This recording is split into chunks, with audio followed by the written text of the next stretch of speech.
Immediately after the opening cinematic, before you encounter the first lycanthrope, you wake up on an operating table in Iosefka's clinic. Most players move toward the exits to begin the game, but if you stop to examine the furniture in this initial room, there is a specific bookshelf that holds a strange secret. Among the various medical journals and blurred spines, one particular book stands out. It looks slightly different from its neighbors, as if it does not belong in a clinic. When viewed using a FreeCam tool to bypass the fixed camera angles, the texture on the cover is revealed to be more than just a random pattern. The book is actually wrapped in the texture sheet for the entire room. In game development, a texture sheet is a single image file that contains all the different visual surfaces used in a specific area. By looking closely at this book, you can see the wood grain of the floorboards, the patterns of the wallpaper, and the textures of the very shelves it sits upon, all flattened and printed onto the building. The Bloodborne PSX demake, developed by Lilith Walther over a 13-month period, began not as a full-scale development project, but as a series of conceptual mock-up screenshots. These images, designed to replicate the low-resolution, jittery aesthetic of the original PlayStation hardware, gained significant traction on social media. The overwhelming community response turned an experiment into a functional recreation of the game's first few areas, including Central Yharnam and the fight against Father Gascoigne. The project succeeded by leaning into the limitations of the 1990s era. It utilized a fine texture mapping, the technical cause of the wobbling textures seen in early 3D games, and a restricted color palette that could capture the atmosphere of Yharnam in a new way. Because Bloodborne has famously never received a PC port or a 60 FPS update on modern consoles, this demake filled a void for fans. It offered a way to experience the familiar world through a nostalgic filter, proving that the game's art direction and combat is so strong that a PS1 downgrade is still fun enough to play. While the Bloodborne PSX demake was widely celebrated, its success eventually led to direct intervention from Sony. In early 2024, the developer, Walther, was nearing the release of a racing-themed follow-up titled Bloodborne Kart. Sony's legal team contacted her with a request to scrub the branding from the project. Unlike a standard DMCA that might seek to delete a project entirely, Sony specifically targeted the use of their property, the Bloodborne name, and the specific character designs that were going to be used for the project. This intervention forced a significant shift in the project's identity. Bloodborne Kart was rebranded as Nightmare Kart, and the character models were redesigned to be legally distinct from their inspirations. For example, the hunter-like protagonist was given a unique mask and attire that echoed the original design without infringing on Sony's copyright. This event highlighted a rare middle ground in gaming lore. The developer was allowed to keep the mechanic and the spirit of her work, provided the official corporate branding was removed. The passage of time in Yharnam is tracked through shifting moon phases that alter the world's lighting and skybox.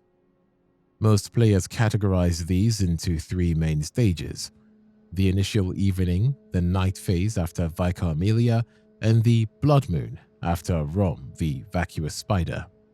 However, there is a fourth subtle transition that occurs much earlier in the game. The period between waking up in the clinic and defeating Father Gascoigne features a unique lighting set, often referred to as the early sunset. During this time, the sky is at its brightest. The sun sits higher on the horizon, casting a warm golden glow across central Yharnam. Shadows are less harsh, and the atmosphere feels more like a fading afternoon. Once Gascoigne is defeated and you touch the skull in the Grand Cathedral, or simply enter the cathedral ward, the game transitions into the full sunset. The sky deepens into a darker orange, and the light becomes noticeably more moody and oppressive. This shift is frequently overlooked because it happens while the player is focused on the immediate challenge of the boss fight, but it is a distinct technical change in the game's environment. It serves as the first mechanical hint that the world is physically deteriorating as you progress. Deep within the great Thumeru Ihil Chalice dungeon at depth 5, there lies a chest which contains the Ring of the Betrothal. Its description suggests it was used in a time when Great Ones wedded mortals, leading many players to believe it could unlock a secret ending or a significant hidden cutscene. However, its only practical use is to propose marriage to Annalise, Queen of the Vileblood at Cainhurst Castle. If you have the ring in your inventory, a propose marriage prompt appears when interacting with her. Regardless of your standing with her covenant, she will flatly reject you. While you can attempt to propose multiple times, her dialogue never changes.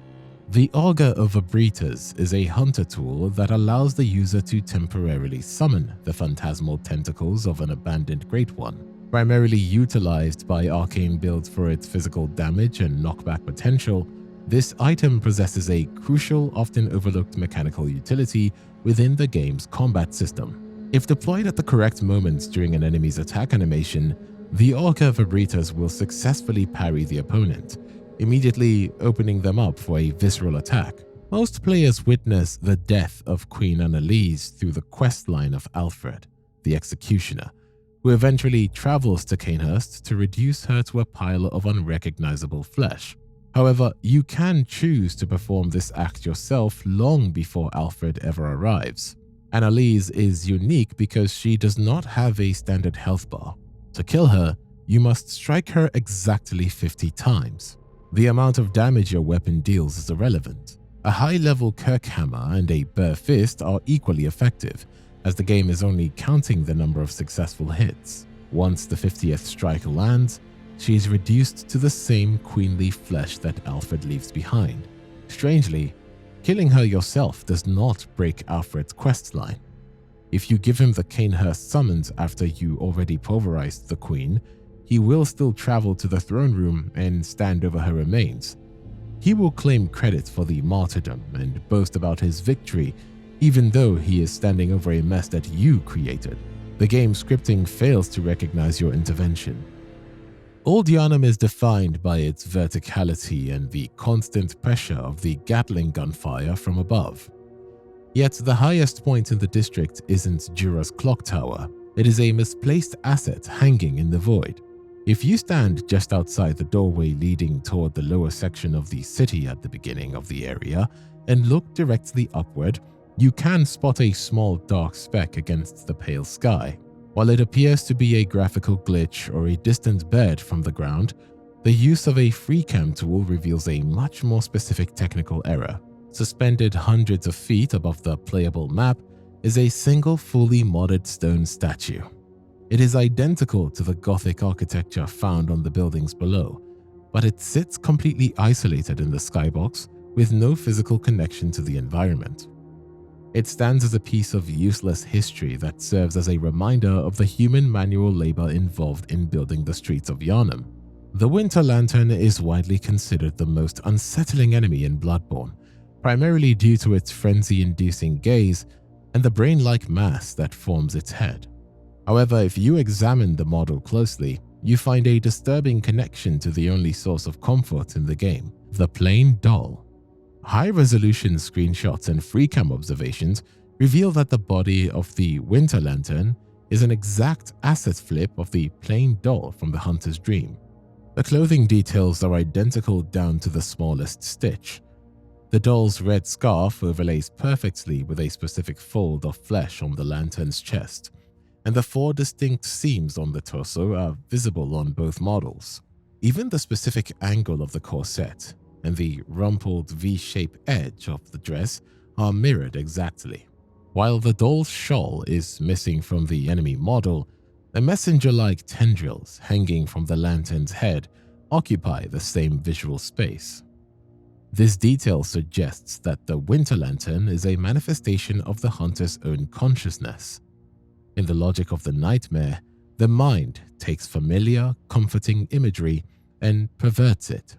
The one figure the hunter trusts for strength and leveling is the doll, which is transformed into a creature that causes madness upon sight. Whether this was a figment of the hunter's mind or a remnant brought into the dream by Mikolash during its conception, it stands as one of the most deliberate and unsettling technical details in the game. The doll's dialogue often centers on a wish for the hunter's safety, which in the context of Yharnam means escaping the dream entirely.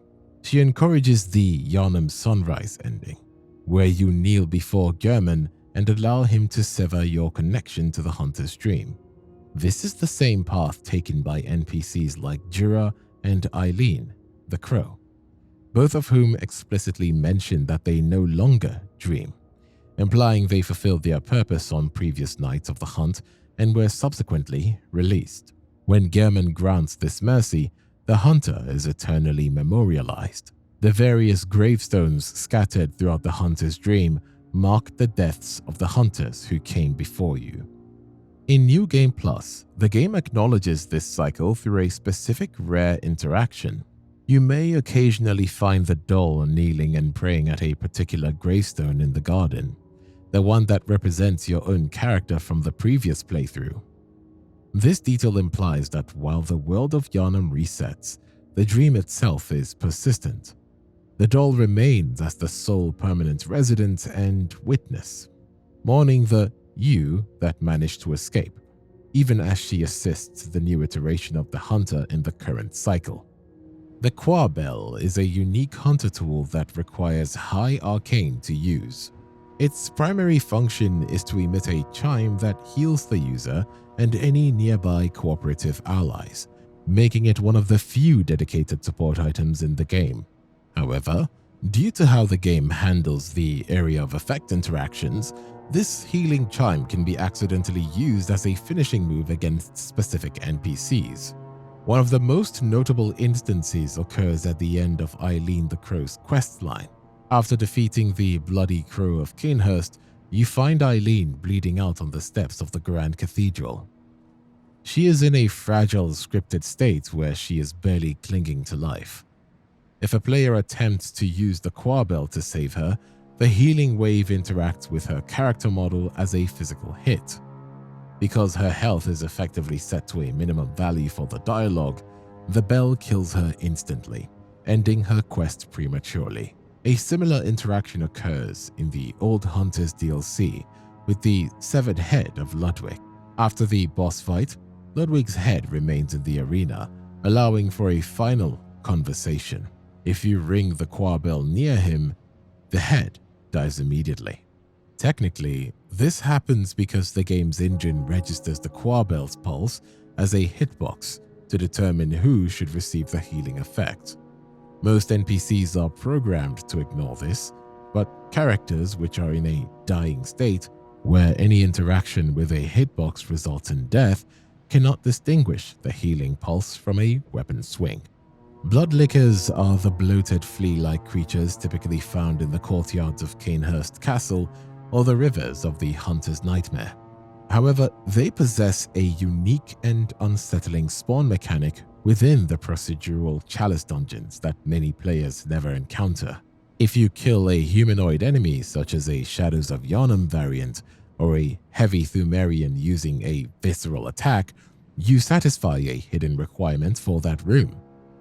If you then leave the area and return later, you may find a bloodlicker has spontaneously generated at the site of the kill. The creature will be crouched over the spot, appearing to drink the pool of blood left behind by your riposte.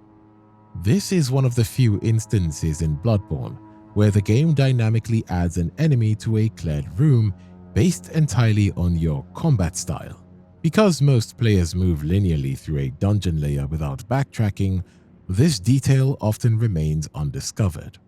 It serves no narrative purpose and offers no special rewards, acting only as an odd random encounter for players who choose to return to previously explored sections of the labyrinth. Players typically enter boss arenas in the chalice dungeons with their weapons drawn, triggering the fight the moment they cross the fog gate. Because of this, many players never see the unique idle animations programmed for these ancient guardians. When left undisturbed, several of the most difficult bosses in the game exhibit behaviors that are completely disconnected from combat. The Pthumerian Elder, the Pthumerian Descendant, and Queen Yharnam all share a specific resting state where they remain in a kneeling position. They will stay in this prayer-like posture indefinitely until the player's presence is detected. It reinforces the idea that these figures are residents of the labyrinth who have been waiting in the dark for centuries. The most unusual idle animation belongs to the Celestial Emissary. While other bosses appear stoic or reverent, the Emissary is found sitting directly on the ground, staring vacantly at the ceiling. This posture emphasizes the creature's alien and somewhat infantile nature. This animation is particularly useless because it is immediately cancelled the moment you enter the room, as the emissary stands up to begin its transition into the actual fight. These frames of animation exist in the game files and are fully rendered, yet they are seen for less than a second by the average player, if at all. The Hunter's Mark is the most recognizable icon in the game, appearing every time you transition between Yharnam and the Dream. To most players, it represents a stylized upside-down hanging man, which fits the grim sacrificial themes of the hunt. However, the lines of the rune are specifically designed to hide a literal word. If you look at the mark as a collection of individual strokes, the geometry contains the silhouettes of every letter in the word blood. The central vertical line and the various horizontal and curved branches can be isolated to spell out the word clearly. From software typically uses abstract symbols or runes to convey lore, but this is a rare example of a direct English language Easter egg hidden in plain sight. In the depths of the nightmare of Mensis, after you drop the great brain into the pitch black abyss, you can find it sitting helplessly in the dark. It cannot attack you, and most players simply kill it to obtain the living string. However, there is a very specific mechanical interaction there that requires a significant amount of patience. If you stand directly in front of the brain and perform the "make contact" gesture, nothing immediately happens. You have to hold that pose for exactly 30 seconds. After this time passes, your character's arms will automatically shift and swap positions to the other side. Only after this animation completes will the brain acknowledge you and grant the Tier 3 Moon Rune. This is the only instance in the game where a gesture's secondary animation is required to trigger an item drop. The plain doll is your only consistent ally in the Hunter's Dream, and most players treat her as a static NPC for leveling up. However, if you choose to attack her, you discover a detail that separates her from every other living being in the game. When struck, the doll does not bleed the dark iron-rich red blood seen on hunters and monsters. Instead, she leaks a bright glowing white fluid. This substance is pale blood. The very first note you find in the game tells you to seek pale blood to transcend the hunt, leading players to look for it in bosses or great ones. Finding it inside the doll suggests that she is more than just a porcelain vessel. In the depths of the Chalice dungeons, a small group of enemies possesses a healing mechanic that predates the world of Yharnam. While the player and almost every NPC in the game rely on blood vials, specific enemies like Labyrinth Warriors, Watcher's Gravediggers, Merciless Watchers, and Watcher Chieftains have been observed using a different method. When their health is low, they occasionally perform a quick animation to consume a handful of grass to restore their vitality. This is a direct mechanical carryover from Demon Souls, where various types of grass served as the primary healing items. In Bloodborne, this animation is restricted entirely to these dungeon-dwelling enemies. It serves no functional purpose for the player and acts as a technical callback or perhaps a leftover asset from an earlier stage of development. What makes this detail particularly strange is its inconsistency. The ability to heal with grass is not a universal trait for these enemy types. Within a single room, you might find one merciless watcher that heals and another that does not. There is no visual difference or lore reason to explain why certain individuals have this ability, making it a completely random trait assigned to specific spawns in the labyrinth. It is a rare, useless detail that highlights the rare oddities of Bloodborne. While exploring the repetitive corridors of the Chalice dungeons or the path of the Nightmare Realm, you may notice small, pale creatures huddled in the corners of certain rooms. These figures hold lanterns that remain dark and extinguished when viewed from a distance. However, as your character approaches them, the lantern will suddenly flare with a bright blue light. These creatures function as organic proximity sensors designed to assist with navigation. Their only purpose is to provide a visual marker so you know which paths you have already traveled.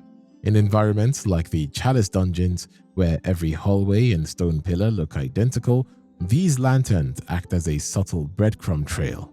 If you enter a room and see a lantern already lit, it is a clear sign that you are retracing your steps. Most players overlook these figures or assume they are part of the static atmospheric lighting.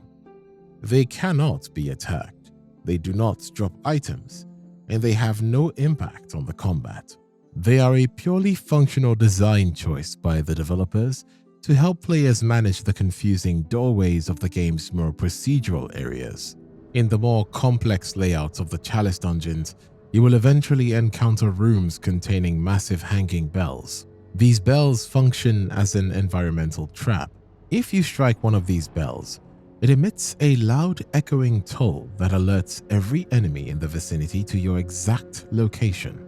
In a game where positioning is key, this usually results in the player being hunted down and swamped by a massive group of enemies. What is technically interesting about these bells is how they interact with the tiny music box. If you play the music box anywhere near one of these bells, it will start to resonate and ring as if it had been struck by a weapon. This happens because of the way the item is coded. The music box is programmed to perform a check on all nearby interactable objects to see if they have a specific response to that sound. Since the bell is an interactable element with a triggered state, the music box sets it off automatically. Most players are familiar with using the tiny music box to stun Father Gascoigne during his boss fight. The melody reminds him of his family and causes him to double over in pain, giving the player a brief opening to attack. However, the item has a completely different and far more subtle effect if you use it while Gascoigne is helping you as a summoned co-op partner earlier in the game. If you summon Gascoigne to help with the cleric beast and play the music box near him, he does not recoil or become stunned. Instead, he will let out a quiet, low chuckle. This small detail suggests that at this point in the night, Gascoigne still retains enough of his humanity to recognize the song without it triggering a total psychological breakdown. It is a rare moment of character depth that most players never see, because there is usually no logical reason to use a boss-specific stun item on a friendly ally. It serves as a grim reminder of how far he has fallen by the time you meet him at the tomb. The song contained within the tiny music box is a recurring piece of music that ties the beginning of the game to its cosmic conclusion. If you listen closely to the notes, you will realize it is actually the first several bars of Mergo's lullaby. This is the same haunting music that plays during the boss fight against Mergo's wet nurse in the final stages of the game. After you defeat Rom, the vacuous spider, the red moon or blood moon descends, signaling the final stage of the night. While this event is triggered as a global shift in the game's world, the visual change is actually restricted to a few specific locations: Central Yharnam, Cathedral Ward, Yharnam, and eventually the Hunter's Dream. Many players assume the entire world has changed, but if you travel to the surrounding areas, the skybox remains exactly as it was before. Locations such as Hemwick Charnel Lane, the Forbidden Woods, Bergenworth, and Castle Canehurst are completely unaffected by the Red Moon.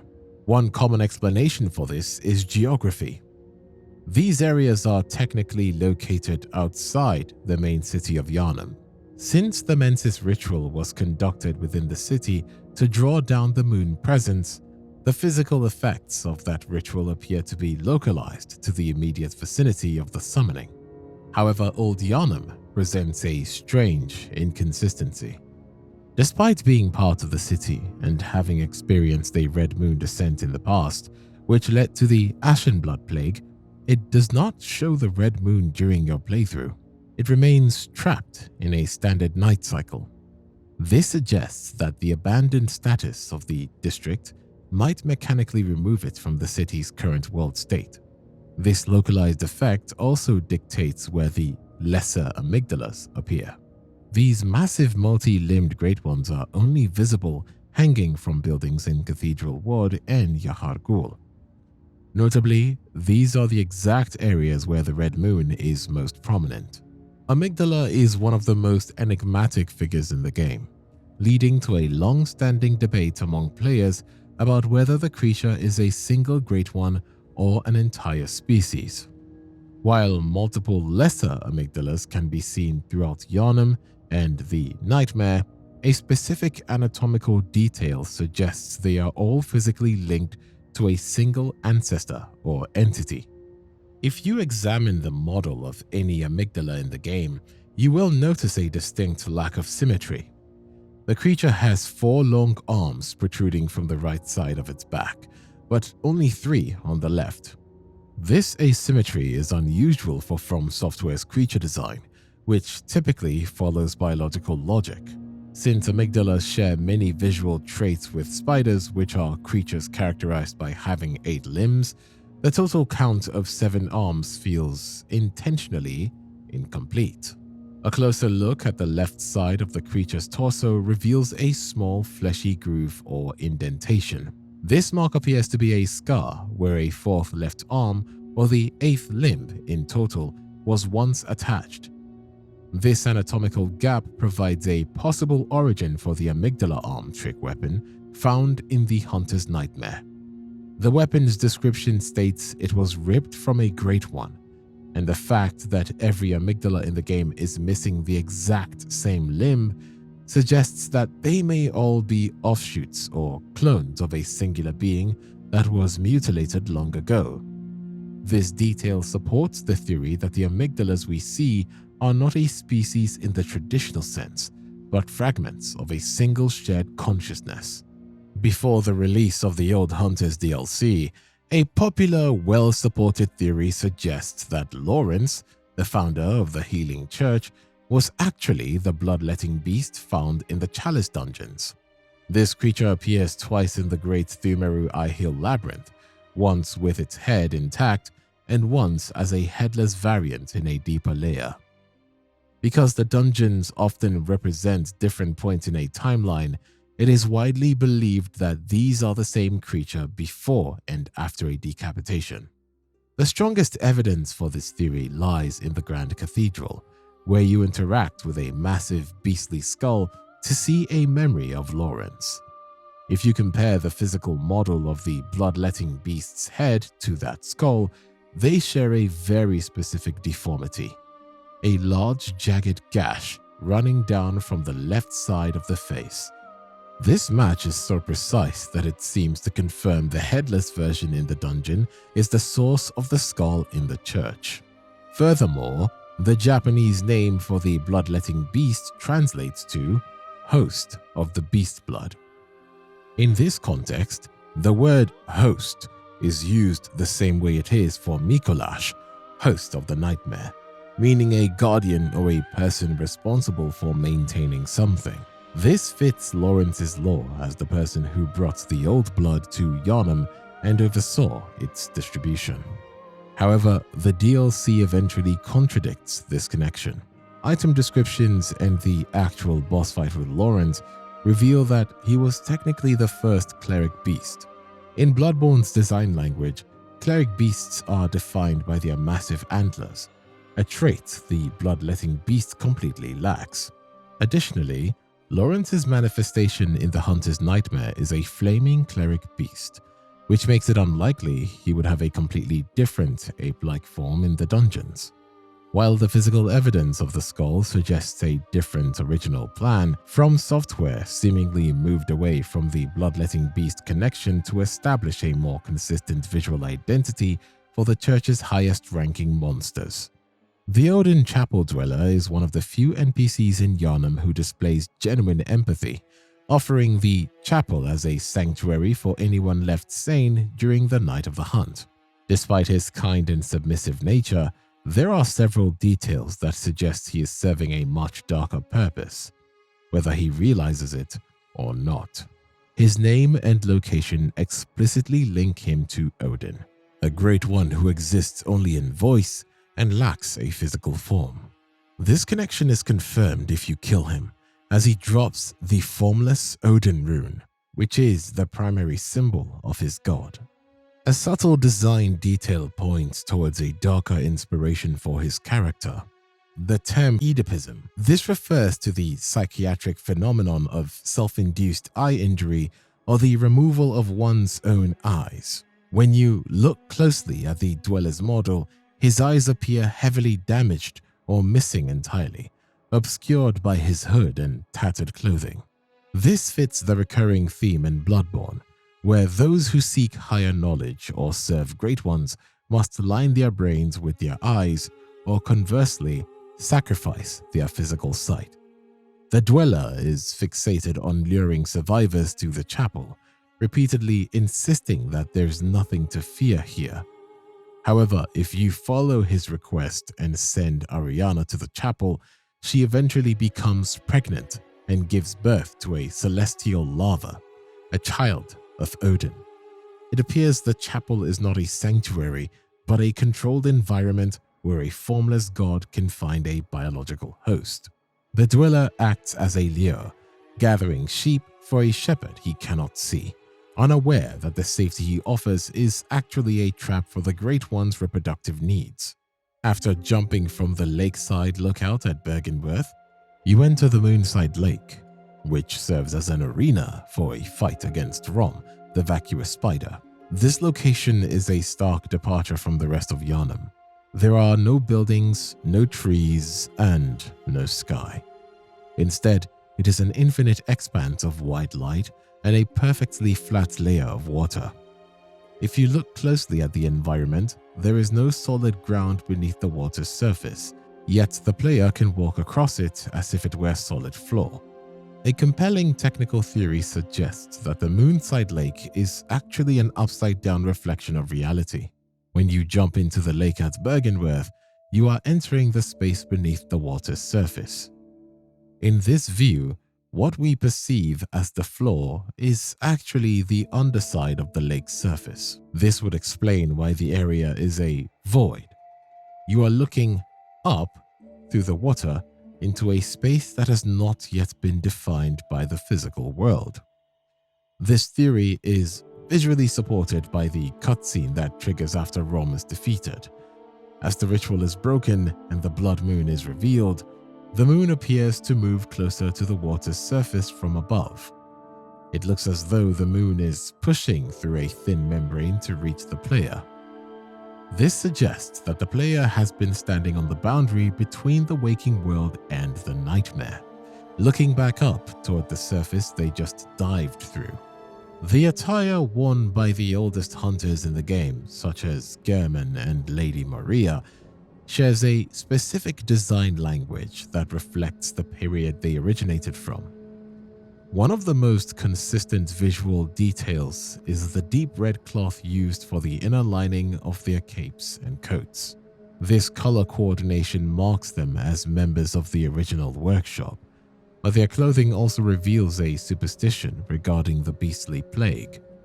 According to the item descriptions of the old hunter gear, Early hunters believed that the beast's blood crept up the right leg. To combat this, they tightened leather belts around their right thighs to constrict the blood flow and theoretically prevent the infection from reaching the rest of the body. This belief was entirely based on folk medicine and superstition, but it dictated the fashion and equipment of the time. This detail provides a potential explanation for why Gehrman has a wooden peg leg in place of his right limb. Rather than a combat injury, the amputation may have been a desperate preventative measure intended to stop a beastly transformation from spreading upward through his right leg. The fact that it is specifically his right leg that is missing aligns perfectly with the medical fears of his era. This connection is further supported by a brief moment in the announcement trailer for the Old Hunters DLC. In one shot, a figure is seen walking through the fishing hamlet wearing Gehrman's distinct garb. While the face is not visible, the character clearly has a peg leg on the right side. This confirms that Gehrman was physically present at the fishing hamlet during the events that led to the curse, placing him at the center of the game's most pivotal historical atrocity. After the grueling battle with Ludwig the Accursed, his severed head remains in the boss arena, still clinging to a fragment of its former consciousness. Depending on whether you are wearing church attire, you can engage in a final conversation with him about the fate of his holy blades. Most players either kill the head themselves to claim the Holy Moonlight Sword, or simply leave the area to continue their journey. However, a specific scripted event occurs if you leave the head alive and reload the area. Upon returning, you will find that Ludwig is finally dead, but he was not claimed by his wounds. A single long arrow is lodged firmly into his eye socket. Standing nearby is Simon, the harrowed hunter, who has moved from his original position at the beginning of the DLC to stand over the remains. This interaction is technically useless because it doesn't grant any unique items that you couldn't get by killing Ludwig yourself, nor does it alter the final outcome of Simon's questline. However, the physical presence of the arrow, specifically from Simon's bowblade, is a deliberate piece of environmental storytelling. It shows that Simon is actively following your progress through the nightmare, performing his own mercy killings behind the scenes. In the hunter's dream, the large white flowers covering the landscape undergo a physical transformation once the blood moon is revealed in the waking world. While these flowers appear as ordinary static flora for most of the game, they begin to emit a soft pale glow after the defeat of Rom. The technical detail behind this glow is surprisingly deep. The intensity of the light emitted by each flower changes depending on the angle of the moonlight hitting it. If a flower is tilted toward the moon's position in the sky, it glows brightly. If the flower is facing away or is shadowed by the workshop building, the light is noticeably dimmer. This shows that the developers implemented a dynamic lighting system for the environment's vegetation that responds to the moon's light vector. It reinforces the idea that the hunter's dream is a space directly sustained by the moon presence. As the night progresses and the Great One's influence grows, the environment begins to react, making the garden itself a functional part of the game's atmospheric progression. The Beast Roar is a hunter tool that utilizes the vocal cords of an undead dark beast to emit a concussive shockwave. While primarily used to knock down approaching enemies, it shares a mechanical lineage with the Force Miracles from previous From Software titles. The Beast Roar actively deflects incoming projectiles. Activating the tool right before an attack hits will scatter the projectiles away from the hunter. This deflection works on standard Quicksilver bullets, throwing knives, and elemental magic like fireballs. The shockwave is incredibly powerful and applies to massive physical objects as well, allowing you to roar away the giant boulders thrown by enemies in areas like the Nightmare Frontier.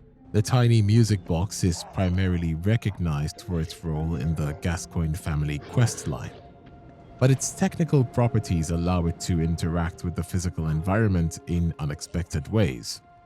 In the Chalice dungeons, players can find various decorative and functional pottery, including large vessels that emit a steady stream of white smoke.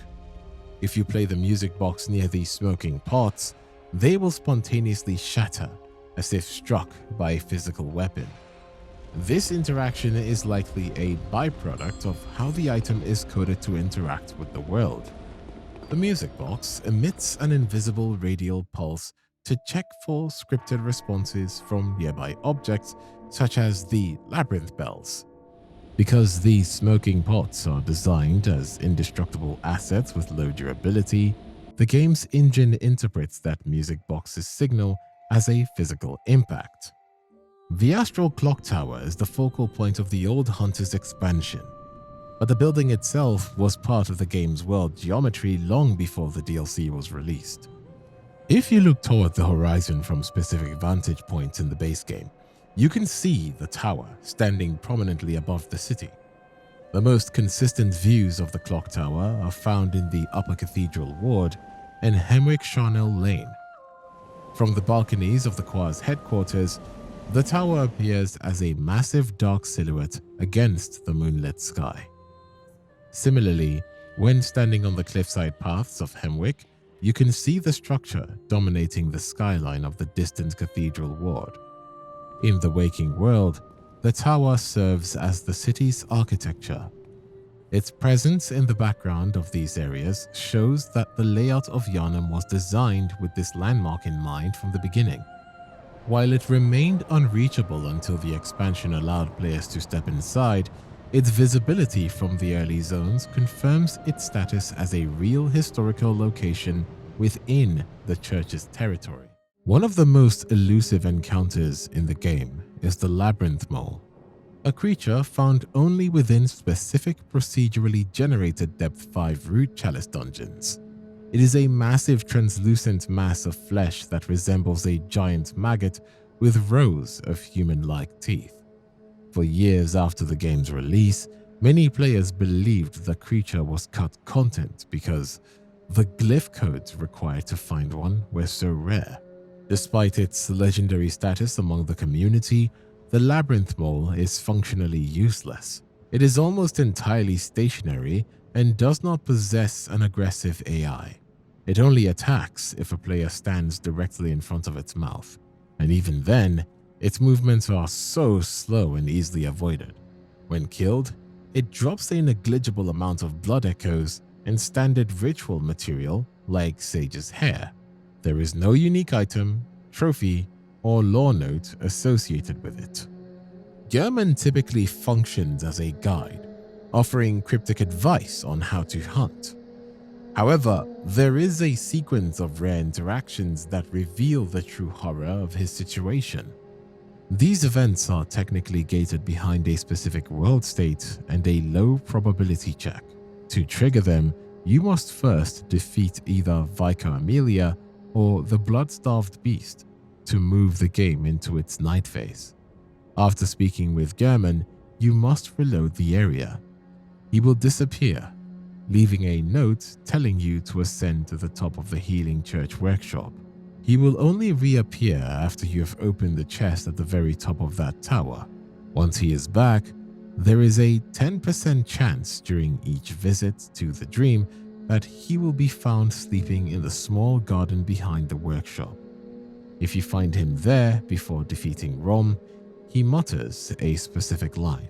Oh, Lawrence, what's taking you so long? I've grown too old for this. Of little use now, I'm afraid. If you hear this line and later defeat Rom to trigger the Blood Moon, there is a second 10% chance he will appear in the garden again. This time, his dialogue is far more desperate. Oh, Lawrence, Master Willem, somebody help me. Unshackle me, please. Anybody. I've had enough of this dream. The night blocks all sight. Oh, somebody, please. These lines are some of the most significant in the game because they confirm Gehrman's role as a prisoner rather than a master. Gehrman was the first hunter and a close associate of Lawrence, the founder of the Healing Church. When Lawrence left Master Willem at Bergenworth to pursue the use of the old blood, Gehrman went with him to handle the dirty work of the hunt. The unshackling Gehrman begs for refers to his contract with the Moon Presence. The hunter's dream is not a sanctuary he built. It is a realm sustained by a great one, and Gehrman is its tether. It is widely believed that Lawrence made a deal with the Moon Presence, and Gehrman was the price paid to facilitate the dream.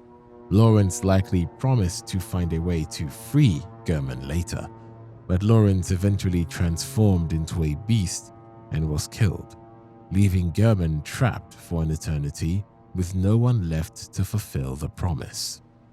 When Gehrman calls out to Master Willem, it shows his total regression. In his moments of deeper suffering, he is calling out to the mentors who led him down this path. He's a man who spent his life killing monsters, only to realize he has been abandoned in a dream that refuses to let him die. This makes his inevitable fight against the player more tragic. He tries to kill you not out of malice, but to show you mercy by granting you the death and awakening that he is personally denied. Illusory walls are a hallmark of From Software design, but in Bloodborne, they are restricted entirely to the procedural chalice dungeons. Unlike the main game areas where every wall is a permanent part of the geometry, these hidden passages are scattered throughout the various layers of the Thumerian labyrinths. They differ from the illusory walls in the Dark Souls series by providing the player with subtle non-visual cues that an opening is nearby. When standing directly in front of a hidden door, the game emits a faint, low-pitched whistling sound, similar to wind passing through a narrow crack.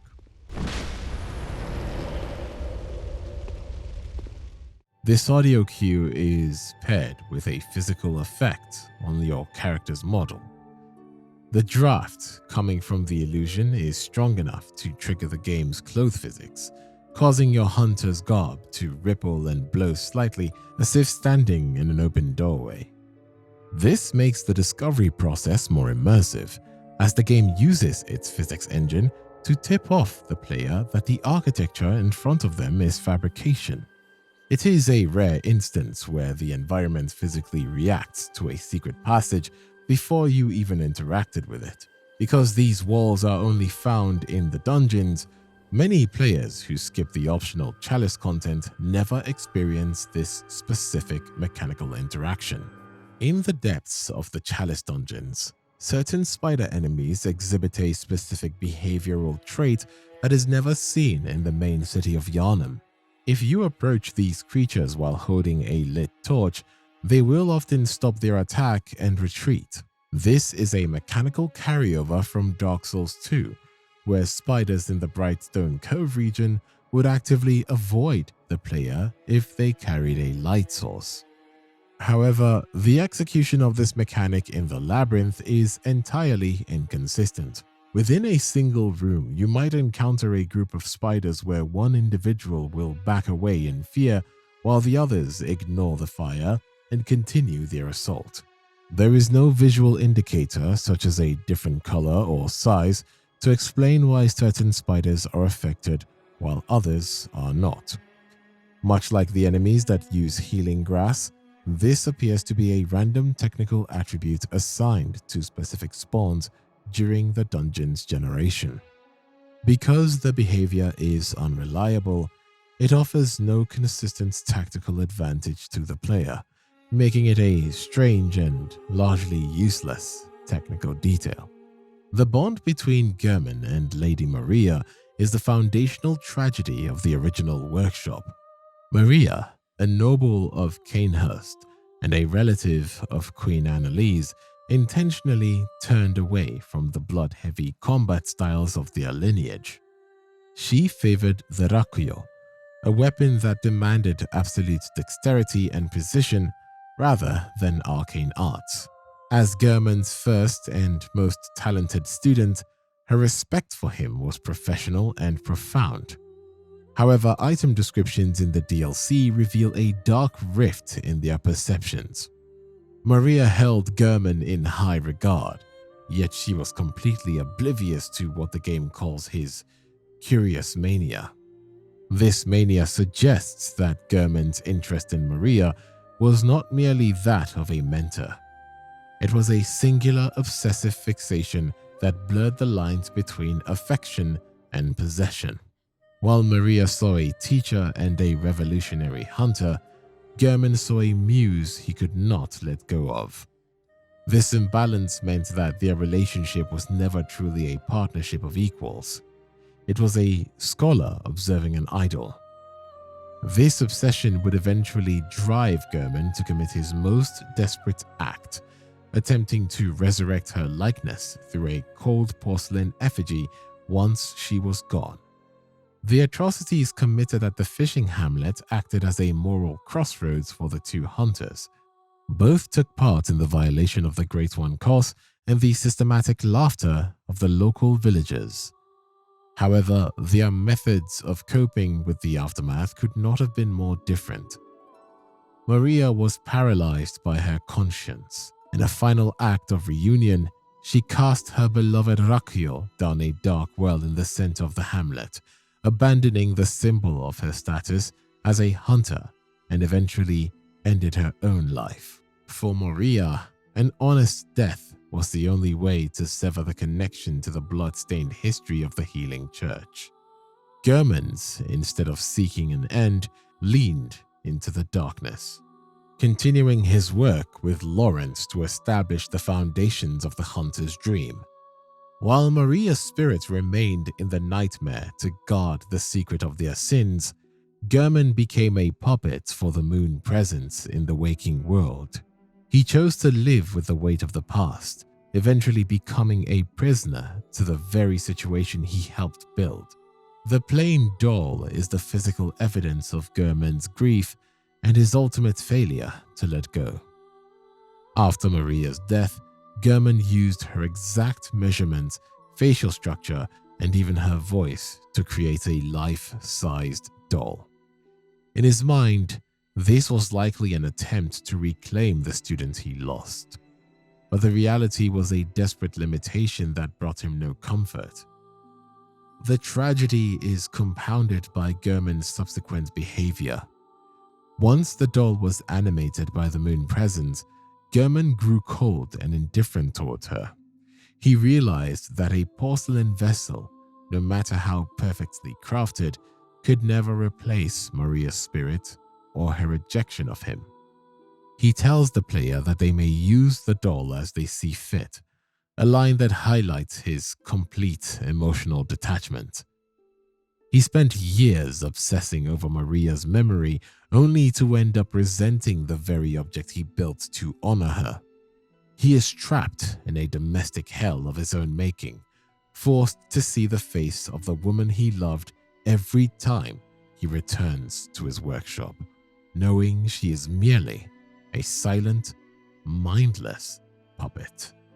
After you defeat Lady Maria of the Astral Clock Tower in the Hunter's Nightmare, a unique and easily missed interaction becomes available back in the Hunter's Dream. Upon returning, the plain doll will have a new line of dialogue that confirms the deep metaphysical connection between her and the woman she was modeled after. She speaks with a sense of confused relief. Good hunter, this may sound strange, but have I somehow changed? Moments ago, from some place, perhaps deep within, I sensed a liberation from heavy shackles. Not that I would know. How passing strange. This interaction is one of the most direct pieces of evidence that the doll is more than just an animated object. While Gurman built the doll as a hollow tribute to his lost student, this dialogue suggests that a fragment of Maria's soul, or at least a spiritual echo of her existence, remained tethered to her likeness in the dream. The heavy shackles she refers to are likely the layers of guilt and duty that Maria carried. In life, Maria was burdened by the atrocities of the fishing hamlet. In the nightmare, she was bound to guard that secret for eternity. By defeating her, you grant her the honest death she sought, and that liberation ripples across the dimensions to affect the doll. When the player reaches the final stage of both the DLC and the main game, they must face Maria and Gurman as bosses. Though they both stand in your way, their reasons for fighting are mirrors of one another. Lady Maria sits in the astral clock tower, guarding the path to the fishing hamlet. Her goal is to prevent any more hunters from witnessing the truth of the church's original sin. She believes that the secret of Kos must remain buried, and she is willing to kill the player to protect them from the corruption that knowledge brings them. To her, she is a sentinel of a dark past, ensuring the cycle of violence ends with her. Gurman, waiting beneath the great tree, offers a different kind of boundary. He does not fight to protect a secret, but to offer a final act of compassion. He knows the fate that awaits a hunter who kills the moon presence, a life of eternal bondage in the dream, exactly like his own. By attempting to execute the player, Gurman is trying to grant them a merciful death and a true awakening in the waking world. Maria fights to hide the truth, while Gurman fights to save the player from the burden of that truth. Both characters use the last of their strength to act as shields, trying to spare the next generation of hunters from the very misery they have endured over centuries. Irrelevant Izzy is one of the most mysterious figures in the history of the Healing Church, known primarily as a tomb prospector who became obsessed with the strength of beasts. While he is never explicitly named in the world, strong evidence suggests we encounter him in the Forbidden Woods as the afflicted beggar. This character is first seen crouching on a rooftop, drenched in blood and consuming the remains of a family. The connection to Izzy starts with his attire. The beggar wears the madman's leggings, which are described as the clothing of tomb prospectors who lost their minds while exploring the ancient labyrinths. The geographic placement of the beggar further supports this. He is found only a short distance from the beggar's roar, a tool crafted by Izzy himself.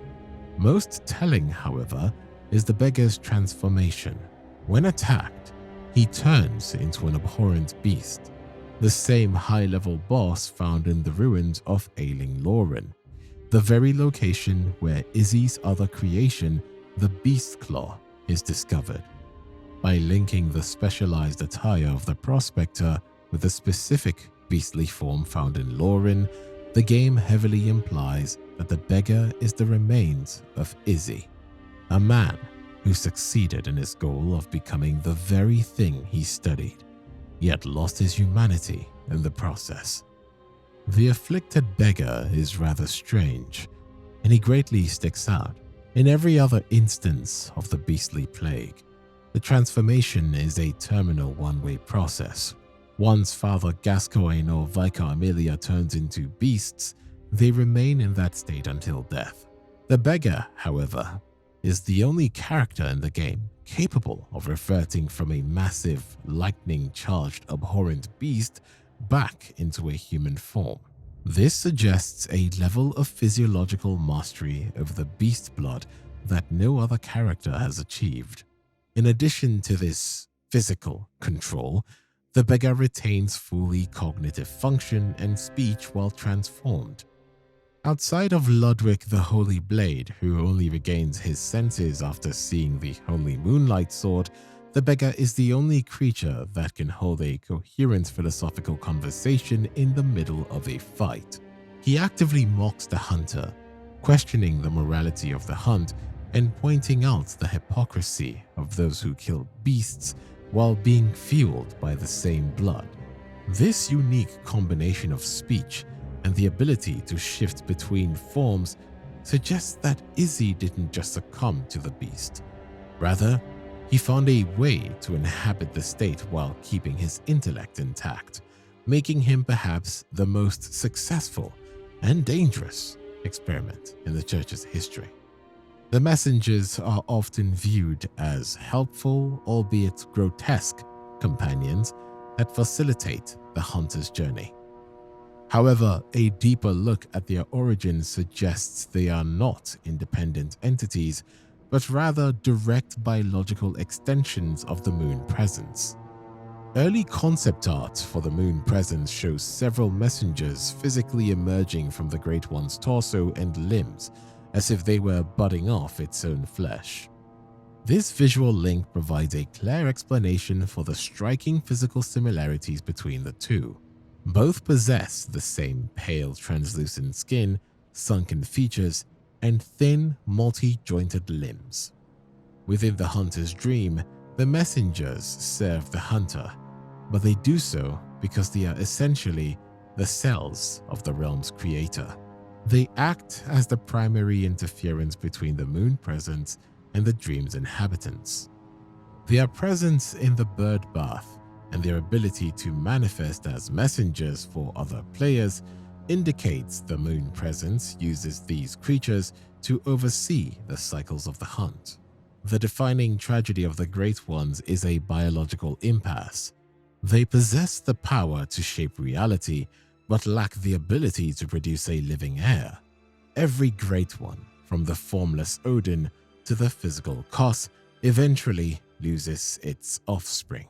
This loss is not an accident, but a fundamental law of the Bloodborne universe. Because their children cannot survive in the physical world or are lost to the gulf between dimensions, these entities are driven by a constant cosmic yearning for a surrogate. This desire for a replacement turns the Great Ones into active meddlers in human history. They do not interact with Yharnam out of a desire for worship or conquest, but out of a desperate parental instinct to find a substitute.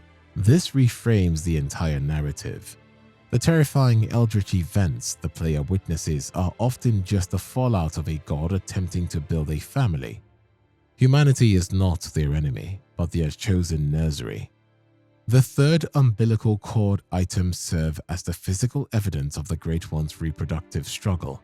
There are 4 distinct cords available in the game, and each one records a specific attempt to bridge the gap between human and Great One. These cords are artifacts of liaisons between mortals and gods. The cord found in the abandoned workshop was used to beckon the moon presence and conceive the hunter's dream. The cord taken from Ariana's infant is the result of a fresh, horrifying birth. Consuming them allows the player to ingest enough inner eye or celestial insight to transcend humanity, effectively using the Great One's reproductive materials to force a personal evolution. Odin, the formless Great One, represents the most persistent seeker of surrogates. Because he exists only as a voice and within the blood itself, he requires a physical vessel to manifest his offspring. His history with Queen Yharnam resulted in the nightmare newborn, Murgo. While Murgo was stillborn in the waking world, the child's consciousness lived on within the nightmare of Mensis, guarded by the wet nurse. This loss left Odin perpetually searching for a new physical host. This search leads directly to Ariana. If she's brought to the Odin Chapel, she eventually gives birth to a celestial larva, a small tentacled creature that is clearly not human. The cord description explicitly states that corrupted blood, likely her vile blood lineage, made her a viable target for the Eldritch liaison. The plain doll is designed to react to the player's gestures with bows, tilts of the head, or curtsies.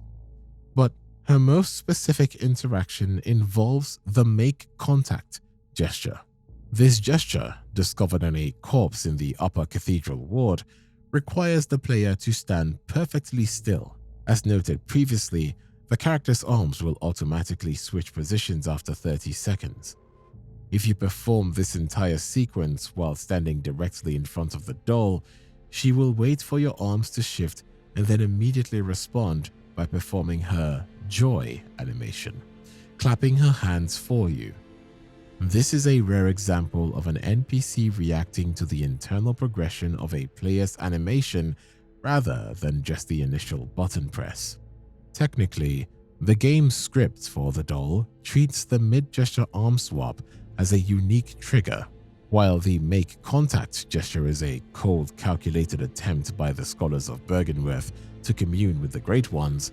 The doll simply doesn't understand the eldritch significance of the pose.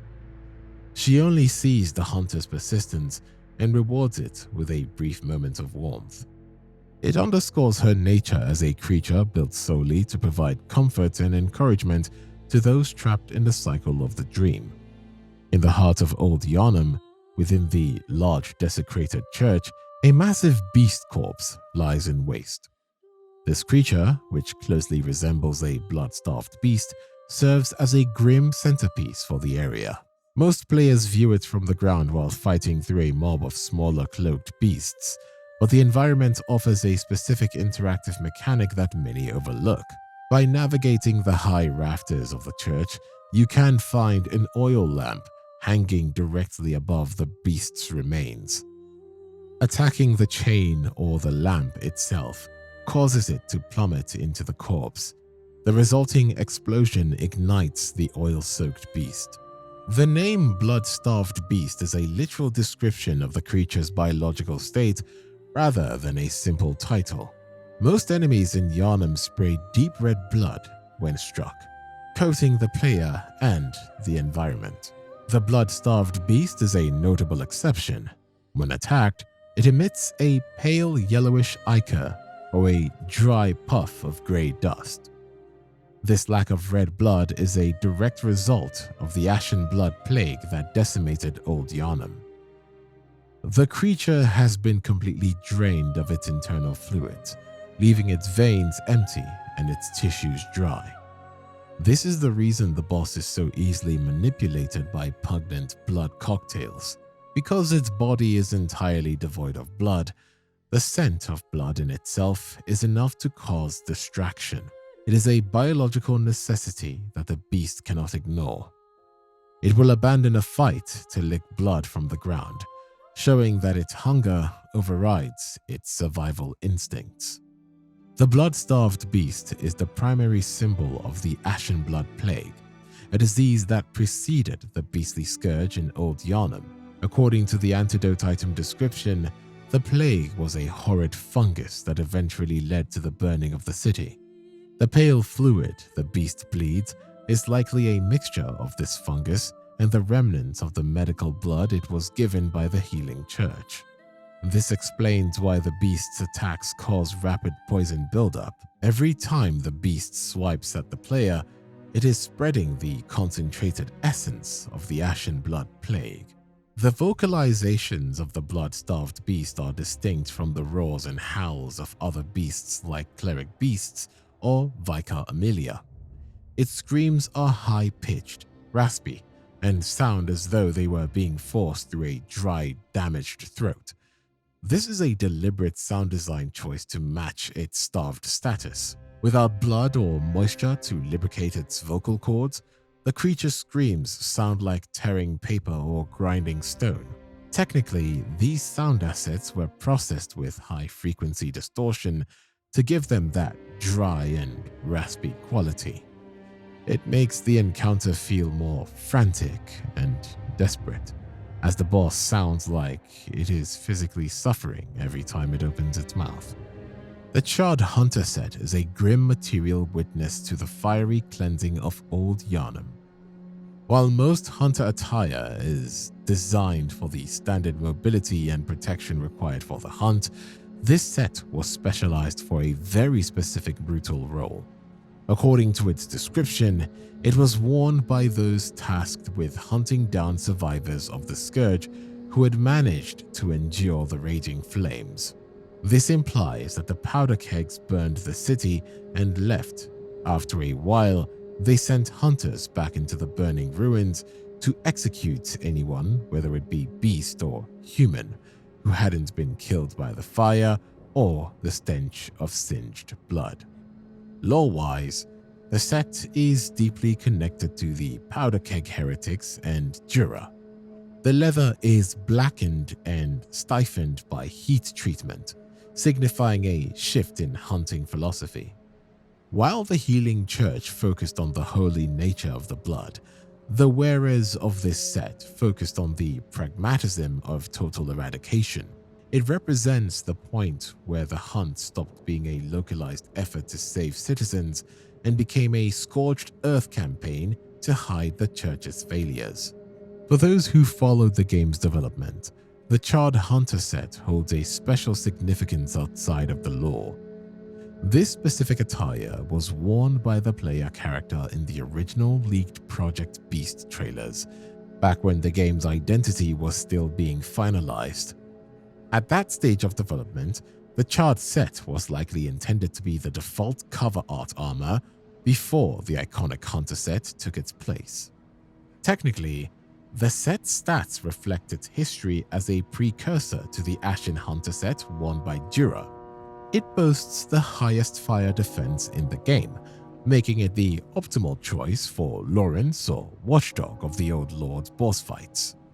It also has surprisingly high frenzy resistance, second only to the Ashen set, which suggests a thematic link between fire and the madness of the hunt.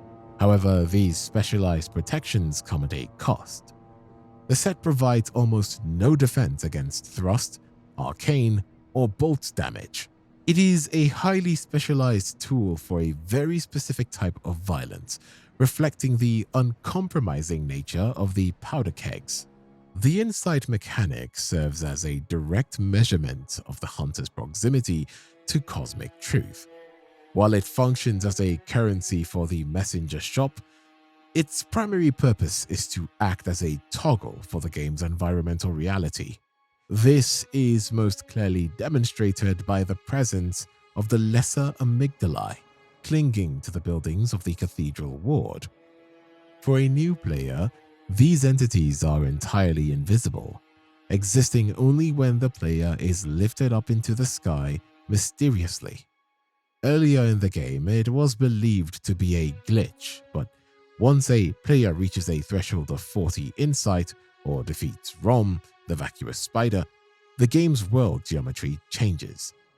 The models for these massive, multi-limbed Great Ones are rendered visible, revealing that they have been perched on the architecture of the city since the start of the night. This reinforces the central theme of the story, that the horror of the cosmos is not coming from elsewhere, but is already present and simply unseen by those without eyes on the inside. The transition is absolute and permanent for the remainder of the playthrough. Once the player has gained the necessary perspective to see these beings, they can never return to the ignorance of the early game. The impact of this fact extends to the gameplay loop itself. Higher insight levels do not just reveal the amygdalae, they change the behaviors of common enemies. The church servants in the cathedral ward begin to use lanterns that fire arcane projectiles. This illustrates a core truth of the game's design. Knowledge is a double-edged sword. To see the world as it truly is provides the hunter with the power to transcend their humanity, but it simultaneously makes the environment more hostile and terrifying. While these technical glitches and bizarre trivia points might seem like simple curiosities, they are the foundations for something much darker. Once you realize that a bookshelf in a clinic can contain the texture of the entire room, or that the doll's very life fluid is the substance you've been hunting for, you stop seeing the game and start seeing the nightmare.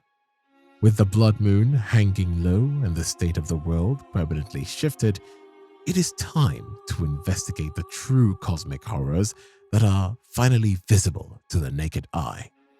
We have spent an hour picking apart the technical bones of this world, but now we must truly descend into the madness. It is time to look beyond the teeth and claws, to investigate the sound design of misery and the lingering human traits still trapped inside the beast. It is time to step into the hunt.